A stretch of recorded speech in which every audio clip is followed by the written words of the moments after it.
With you, I can't be sad with you. Just take my hand and fly up through the dream. Assalamualaikum warahmatullahi wabarakatuh. Alhamdulillahirrabbilalamin. Puji syukur kita panjatkan kehadirat Allah subhanahu wa ta'ala, karena kita masih diberikan kesempatan dan kesehatan. Salawat dan salam kita curahkan kepada baginda Rasulullah Sallallahu Alaihi Wasallam beserta keluarganya dan sahabatnya. Pertemuan kali ini kita akan membahas yaitu IPA kelas 8 semester ganjil tentang sistem pencernaan pada manusia, yaitu sistem pencernaan pada manusia. Oke, kita lanjut. Dalam proses pembelajaran kita di sini harus pahami dulu yaitu tujuan dari pembelajaran kita menyangkut tentang sistem pencernaan pada manusia. Yang pertama kita harus ketahui adalah bisa membandingkan. Yang pertama ini membandingkan proses pencernaan secara mekanis dan kimiawi. Ya, di sini kita harus bisa membandingkan pencernaan secara mekanis dan kimiawi. Yang kedua, kita bisa mengidentifikasi saluran pencernaan dan kelenjar pencernaan pada manusia. Yang ketiga, menjelaskan proses pencernaan makanan yang terjadi di mulut, lambung, usus halus, dan usus besar. Yang keempat, mengidentifikasi enzim-enzim pencernaan beserta fungsinya yang terdapat pada mulut, lambung, dan usus halus. Itulah tujuan dari pembelajaran kita. Langsung saja kita ke materinya, yaitu tentang fungsi makanan. Nah, di sini harus kita pahami bahwa apa itu fungsi dari makanan, ya, sebagai apa fungsi makanan itu. Kita bisa lihat di sini, salah satunya adalah sebagai sumber energi. Nah, yang kedua adalah untuk pertumbuhan. Yang ketiga, mengganti sel tubuh yang rusak.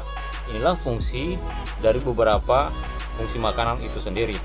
Ya, sumber energi, untuk pertumbuhan, mengganti sel tubuh yang rusak. Kita lanjut. Zat makanan. Ya, di sini ada beberapa zat makanan yang kita perlukan dalam tubuh kita. Yang pertama, kita harus mengkonsumsi makanan yang mengandung karbohidrat. Nah, bisa kita lihat di sini ada yang namanya jagung, nasi, ya, kemudian ubi jalar, pisang, kemudian protein. Ya, yang karbohidrat ini kita pahami bahwa inilah yang bisa menghasilkan energi karbohidrat, ya, karena zat gulanya sangat tinggi. Nah, kemudian kita membutuhkan yang namanya protein. Dalam tubuhnya kita membutuhkan yang namanya protein. Ya, yang pertama kita bisa lihat di sini adalah daging, ya, daging ataupun telur. Nah, di sini kita bisa mengkonsumsi yang namanya protein. Kemudian yang ketiga adalah lemak. Ya, di sini juga kita butuhkan daging juga. Lemak nabati itu biasa berasal dari tumbuh-tumbuhan, sedangkan lemak hewan itu yang berasal dari hewan. Nah, di sini juga kita bisa lihat yang kedua protein. Nah, ini juga daging tapi di sini mengandung protein, bukan menghasilkan lemak. Ini yang menghasilkan protein seperti ikan, ya, kepiting, inilah semua yang tinggi proteinnya. Kemudian lemak itu biasanya daging, ya, kemudian dari tumbuhan-tumbuhan sendiri itu bisa kita pilih sendiri makanan yang menghasilkan lemak. Berikutnya vitamin. Nah, di sini kita memerlukan juga yang namanya vitamin. Nah, ada yang namanya buah-buahan. Ya, kita membutuhkan yang namanya buah-buahan untuk membantu proses pencernaan. Kemudian 5 yaitu mineral dan air. Ya, mineral dan air. Kita lanjut. Kemudian proses pencernaan makanan, ya, proses pencernaan makanan. Proses pencernaan makanan. Proses pencernaan makanan yaitu kita bisa lihat di sini yaitu secara mekanis. Proses pencernaan makanan dengan menggunakan gigi. Ini adalah secara mekanis. Yang kedua adalah secara kimiawi. Proses pencernaan makanan dengan menggunakan enzim pencernaan. Nah, jadi ada dua proses pencernaan. Yang pertama secara mekanis, yang kedua secara kimiawi. Mekanis sendiri proses pencernaan makanan dengan menggunakan gigi, sedangkan secara kimiawi proses pencernaan makanan dengan menggunakan enzim pencernaan. Kita lanjut.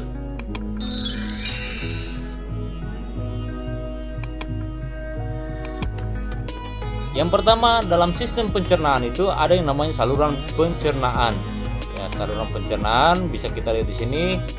Yang pertama, kita bisa lihat yaitu mulut. Ya, kita bisa lihat adalah mulut. Yang kedua adalah kerongkongan.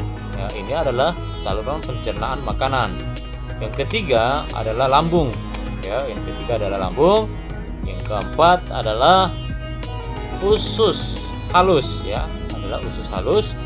Yang kelima adalah usus besar. Ya, usus besar. Yang keenam adalah tempat pembuangan, yaitu anus. Ya, anus. Bisa kita lihat sini. Yang pertama adalah mulut. Yang kedua adalah kerongkongan. Yang ketiga lambung.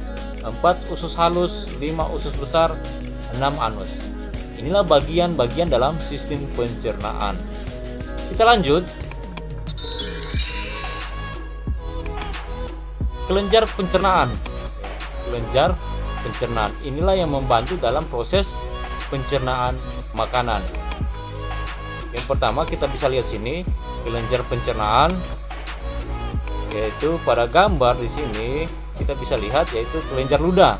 Di dalam mulut yaitu terdapat yang namanya kelenjar ludah. Ada yang namanya kelenjar parotis, kelenjar tambahan parotis, kemudian ada yang namanya kelenjar sublingual. Kemudian yang berikutnya ada namanya kelenjar submaxillaris. Inilah bagian-bagian dalam kelenjar ludah ya, yang terdapat pada mulut.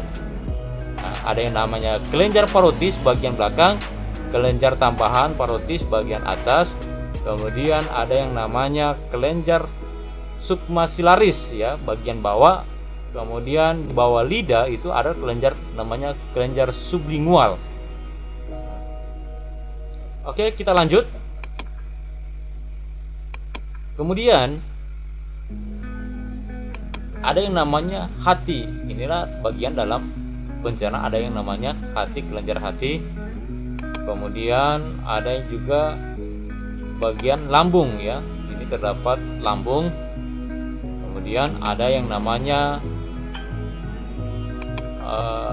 pankreas. Nah, ini adalah bagian-bagian yang dimana menghasilkan kelenjar pencernaan. Yang pertama adalah kelenjar ludah, hati, lambung, dan pankreas. Ya.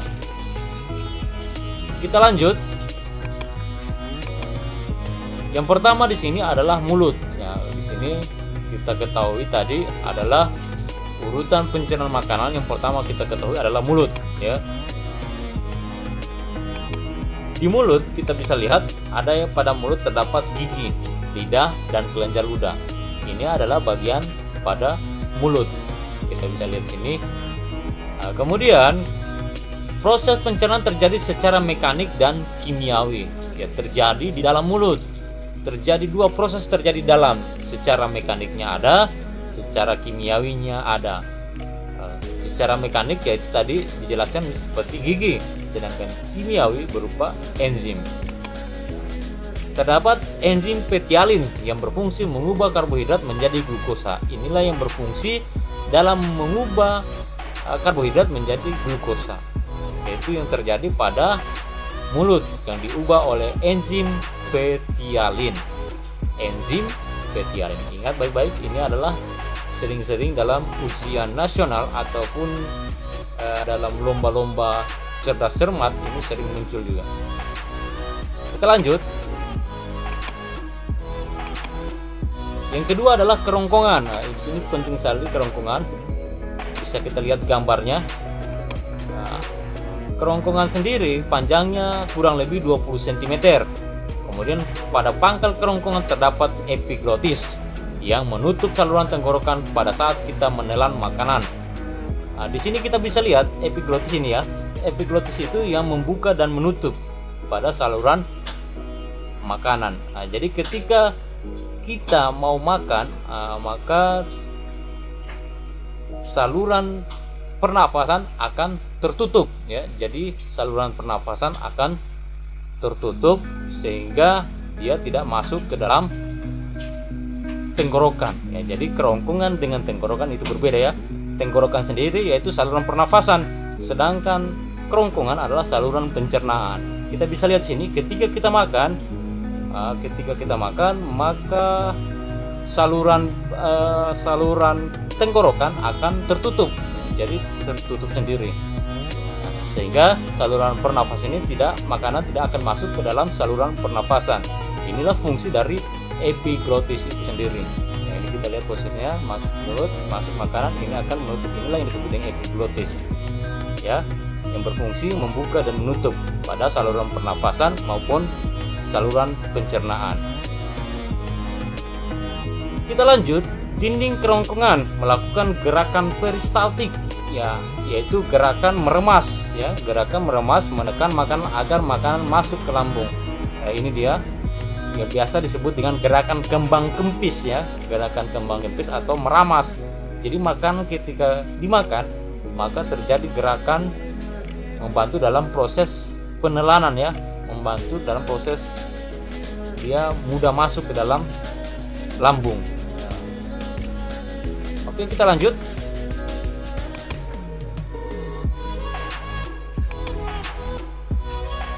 Yang ketiga kita bisa lihat di sini adalah lambung, ya. Kita lihat lambung. Nah, kita bisa lihat di sini lambung itu sendiri. Yang pertama terdiri dari 3 bagian. Nah, ada namanya kardia, fundus, pilorus, ya. Kita bisa lihat kardia, fundus, pilorus, ya. Kita bisa lihat di sini ada yang namanya kardia, fundus bagian tengah, pilorus bagian bawah, ya, di sini. Sehingga ini fungsi dari bagian ini kardia, fundus dan pilorus. Kalau bagian kardiak ini bagian yang berfungsi sehingga makanan tidak lagi keluar, ya, tidak lagi keluar melalui kerongkongan. Itu fungsi dari bagian dari lambung itu sendiri. Yang pertama kardiak, ya, yang pertama adalah kardiak. Kemudian fundus ini seperti kita ketahui punya fungsi dalam pencernaan. Kemudian pilorus, makanan itu tidak langsung masuk ke dalam usus, ya, tidak langsung menuju usus. Nah, terjadi peramasan dulu di dalam lambung itu sendiri. Nah, kemudian kita lanjut, di lambung itu terjadi pencernaan secara kimiawi, ya, terjadi pencernaan kimiawi, yaitu yang terjadi dalam fundus ini, ya, terjadi dalam fundus, yaitu asam lambung. Enzim pencernaan itu terdapat asam lambung berupa HCl untuk membunuh mikroorganisme, mengaktifkan enzim pepsinogen menjadi pepsin. Ini adalah fungsi dari HCl, yaitu terdapat pada lambung. Yang kedua adalah enzim pepsin, ya, ini juga yang terdapat pada lambung, mengubah protein menjadi pepton, Yang ketiga adalah enzim renin untuk mengumpulkan protein pada susu. Nah, jadi enzim pada lambung itu terdapat 3. Yang pertama adalah HCl, yang kedua adalah enzim pepsin, yang ketiga adalah enzim renin. Oke, ya, Bapak ulangi bahwa lambung itu terdapat 3 bagian pada lambung. Yang pertama kardiak, fundus, dan pilorus. Kardiak itu bagian persimpangan, ya, di bagian kerongkongan antara lambung dengan kerongkongan. Kemudian sedangkan pilorus yaitu persimpangan antara usus besar, usus halus dengan lambung itu sendiri. Kemudian terdapat yang namanya enzim, ya, terdapat namanya enzim yang terdiri dari 3, yaitu HCl, enzim pepsin, dan enzim renin. Oke, kita lanjut. Usus halus, ya. Kemudian kita lihat sini adalah usus halus. Di sini juga akan terjadi pencernaan secara kimiawi, ya, secara kimiawi. Kita bisa lihat di sini terjadi pencernaan secara kimiawi. Inilah yang terjadi pada usus halus, ya. Kemudian terdiri dari 3 bagian: usus 12 jari, duodenum, usus tengah jejunum, kemudian usus penyerapan disebut dengan ileum, ya. Bapak ulangi, duodenum usus 12 jari, usus tengah disebut jejunum, usus penyerapan disebut dengan ileum. Kemudian yang ketiga, enzim pencernaan berasal dari pankreas. Berasal dari pankreas antara lain yaitu tripsin, mengubah protein menjadi pepton atau biasa disebut dengan tripsin ya. Tripsin mengubah protein menjadi pepton. Yang kedua adalah amilase, mengubah amilum menjadi glukosa. Nah, yang kedua adalah amilase, mengubah amilum menjadi glukosa. Yang ketiga adalah lipase, mengubah lemak menjadi asam lemak dan gliserol. Nah, ini adalah enzim yang terdapat pada usus halus yang berasal dari pankreas ya. Jadi ini semua bagian dari enzim yang berasal dari pankreas itu sendiri, yang terdapat pada pankreas itu sendiri. Yang pertama adalah tripsin, yang kedua adalah amilase, yang ketiga adalah lipase. Yang berikutnya kita lanjut adalah usus besar. Ya, di sini kita bisa lihat adalah usus besar. Fungsi dari usus besar itu sendiri, terjadi pengaturan kadar air pada sisa-sisa pencernaan makanan. Jadi air yang masih dibutuhkan terjadi penyerapan kembali ya, masih bisa dibutuhkan kembali. Ini dilakukan penyerapan, terjadi pengaturan kadar air pada sisa-sisa pencernaan makanan, feses, dan pembusukan sisa makanan. Yang kedua adalah tempat terdapat bakteri Escherichia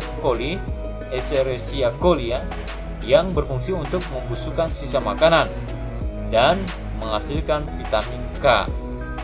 Jadi fungsinya tadi terjadi pengaturan kadar air. Disinilah tempat usus besar pengaturan kadar air ya pada usus besar.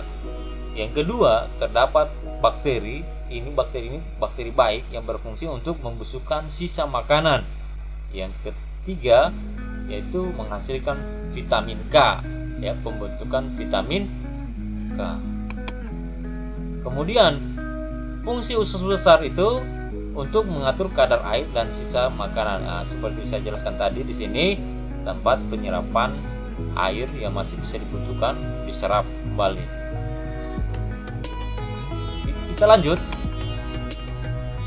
Kemudian kita masuk pada penyakit ya, penyakit gangguan dan penyakit pada sistem pencernaan. Nah, yang pertama kita ketahui adalah diare, disebabkan oleh gangguan bakteri atau kuman. Kemudian yang kedua adalah appendicitis, radang usus buntu. Nah, biasa disebabkan infeksi oleh bakteri. Nah, ini biasanya terjadi pemotongan ya, pemotongan pada usus buntu itu sendiri. Kemudian ada yang namanya MAH. MAH disebabkan oleh makanan yang tidak teratur. Disebabkan oleh makan yang tidak teratur. Jadi MAH itu terjadi ketika kita makannya biasa telat, tidak teratur, maka ini akan menyebabkan MAH pada lambung ya, pada dirinya kita. Kemudian adanya ulkus, radang dinding lambung, disebabkan tingginya asam lambung HCl. Jadi sangat berkaitan ya MAH dengan ulkus ini, disebabkan tingginya asam lambung. Tapi ini di sini prosesnya terjadi akibat dari MAH itu sendiri ya, terjadi gesekan antara lambung ya, terjadi peremasan. Ketika tidak ada makanan maka dia akan menggesek sendiri, saling meremas sendiri. Yang sebenarnya makanan yang harus dia remas, lambung sendiri yang dia remas, sehingga terjadilah luka pada lambung itu. Kemudian tambahnya lagi asam lambung, yaitu berlebihnya HCl itu sendiri. Kemudian ada yang kelima, sembelit, konstipasi, penyerapan air di usus besar berlebihan. Nah, ini sebenarnya kadar air yang berlebihan itu sangat terganggu ya, tapi dia biasa mengatur kadar air. Nah, ini biasanya ketika di usus besar terjadi penyerapan besar-besaran pada usus besar, yaitu berupa air, maka ini akan mengakibatkan sembelit, ya, penyerapan air di usus besar berlebihan sehingga feses atau kotoran kita menjadi keras. Inilah susah buang air besar, ya, susahnya buang air besar. Yang keenam adalah parotitis gondong, disebabkan membengkaknya kelenjar parotid. Parotitis gondong biasa kita dengar atau biasa sering kita lihat disebabkan membengkaknya kelenjar parotid. Mungkin itu saja dari Bapak, semoga bermanfaat, ya, semoga bermanfaat. Jangan lupa yang ingin mau mengambil buku atau belum punya materi, bisa silakan di-download, nanti Bapak letakkan linknya buku dari materi ini, materi IPA kelas 8, silakan download di kolom deskripsi, ya, kolom deskripsi, ataupun materi poin-poinnya Bapak ini Bapak akan letakkan nanti di kolom deskripsi, silakan di-download. Tetapi sebelumnya Bapak ingatkan jangan lupa like and subscribe-nya. Ya, itu saja dari Bapak, semoga bermanfaat, ya, semoga bermanfaat. Sekian, wassalamualaikum warahmatullahi wabarakatuh.